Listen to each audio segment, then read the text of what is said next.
which is the cancer of the lymph nodes. He was treated at Children's Hospital in Cincinnati. He went under a lot of radiation for the treatment, and after about a year and a half of treatment, he was declared cancer-free.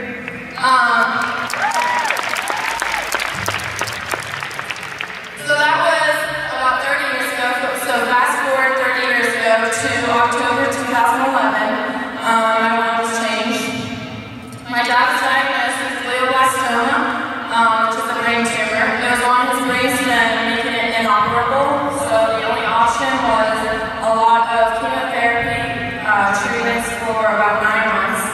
So he went through treatment for about 9 months, and July 1st, or Father's Day in June 2012, they told us that they had done all the treatment they could, and the treatment started to fail. So July 1st, 2012, my dad passed away at the age of 46 from his brain tumor. Some of you may be wondering what's childhood cancer that I'm so passionate about fighting about when it is adulthood cancer that has affected my life. Doctors told us that the cancer my dad had that took his life was caused because of the poor treatment he had at age 18 when he had Hodgkin's. And with that being said, doctors say that finding a cure to all cancer starts with finding a cure to childhood cancer, yet it is so well underfunded. So that's why this money here raised tonight is so important.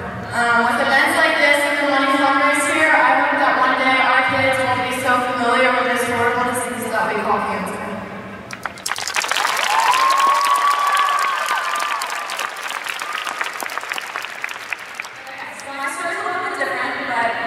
When I was 5 months old, I had cancer in both of my eyes. It's called glioblastoma. And I had all different kinds of treatment, mostly chemotherapy and radiation, until I was 2. And thankfully, I can now stand in front of all of you and say that cancer research has literally saved my life. And I'm now a 15-year cancer survivor.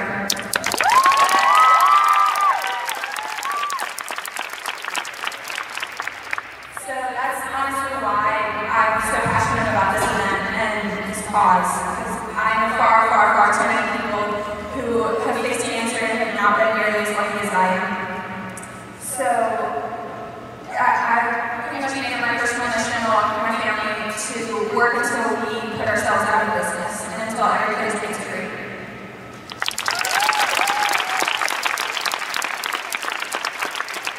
Now I'm going to talk about why this event is how it is and how this event became the event it is. So I participated in a lot of cancer fundraising events years before high school and during high school, but none that strictly funded childhood cancer research. So a few months after my dad passed away, I met with Mr. Foreman. He is the service director at MD, he was up here earlier.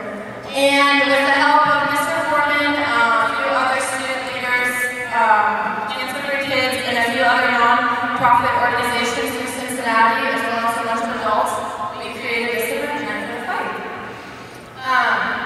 So we wanted an event that not only raised money for pediatric cancer research, but also raised awareness.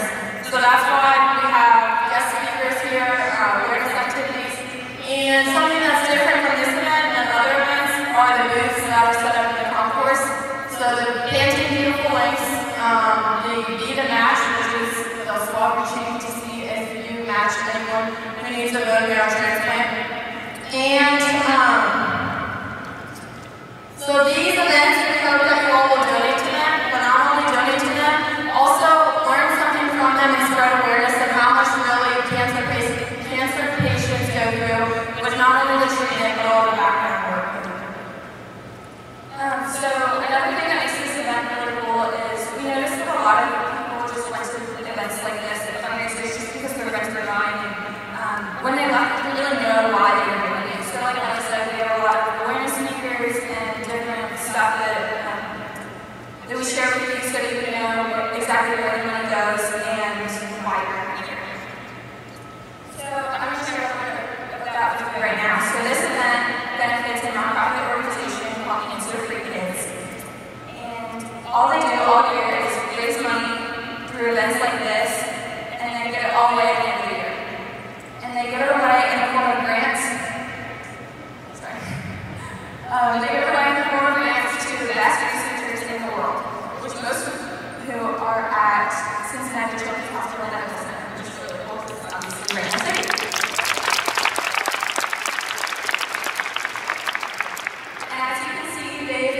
out almost over $2 million to try into research, which is incredible. So basically what they do is they fund cutting-edge research. And how this all got started is after my experience with cancer, my parents wanted to get a little bit more involved. So they started researching, trying to find other organizations that fund pediatric cancer that they could just volunteer with while they could find them. So after a little bit more research, they discovered that childhood cancer research is incredibly underfunded. So almost 1 out of 330 kids are diagnosed with cancer. And out of those kids who do survive, 90% of them have long-term side effects. Those statistics are just not bad. So despite those, the government only gives 4% of their funding to childhood cancer. So with all of that said, we kind of decided that it was our responsibility to change this. So that's kind of the background of cancer kids and what we're all here and what we're all working towards. Shayna and I, like I said earlier, have both been lucky enough to be a part of the leadership team since it started. So for 3 years we've been on this leadership team. All the different aspects of this night, from the games to the guest speakers here, the food you have, are all because of the leadership team designed by them. Being a senior, this is the last year Shayna and I will be able to be on the leadership team and have this involvement. So after watching this event grow for the past 3 years, it really excites me to see how it will continue to grow as years to come. That won't be possible though if you all don't do your part in starting that. So I challenge all of you each year to get more and more involved. So all the freshmen, sophomores, and juniors, next year I challenge each of you to become more involved. Whether that means raising more than just the required $100, setting a higher goal, whether it's becoming a team captain and making a team of completely new people who have never participated, or if it's just spreading awareness about this event from word of mouth or social media, I challenge all of you to step up and become more involved with this event.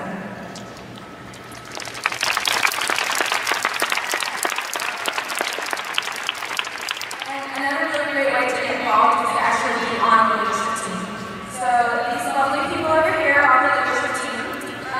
So basically, you're all invited to apply for the leadership team. So we're going to send out an email to you in a little while, and I really encourage you to consider being a part of it. It's an incredible experience. You meet all kinds of great people, have great experiences. You literally get to plan this night how you want it to be. From the food to the speakers to the games, every aspect of this night is decided by the leadership team. And we try to get represented